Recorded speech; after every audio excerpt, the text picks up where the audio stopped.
Monetization হয়ে যাওয়ার পরে বা পেজটাকে গ্রো করার জন্য, অর্থাৎ মনিটাইজেশন হয়ে যাওয়ার পরে বা পেজটা গ্রো করার জন্য, যেহেতু আমাদের মেইন লক্ষ্য হচ্ছে আমাদেরকে পেজ থেকে ইনকাম করতে হবে, সুতরাং আমাদেরকে কিছু জিনিস বা কিছু বিষয় সম্পর্কে সতর্ক থাকতে হবে।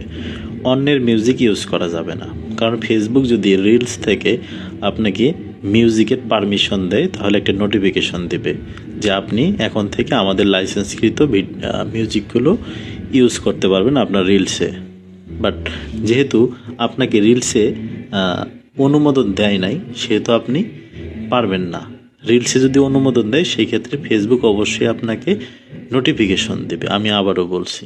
সুতরাং আপনারা যেহেতু ফেসবুক থেকে আর্নিং করতে চান, সেহেতু কিভাবে ভিডিও বানাবেন, কিভাবে ভিডিও বানাইলে বা ভিডিও তৈরি করলে আপনি হচ্ছে যে তাড়াতাড়ি ভাইরাল বা পেজটাকে গ্রো করতে পারবেন, সেটা হচ্ছে ট্রেন্ডিং ভিডিওগুলোকে পাশে রেখে, সাথে রেখে বা মিক্সড ভিডিও বলতে পারেন।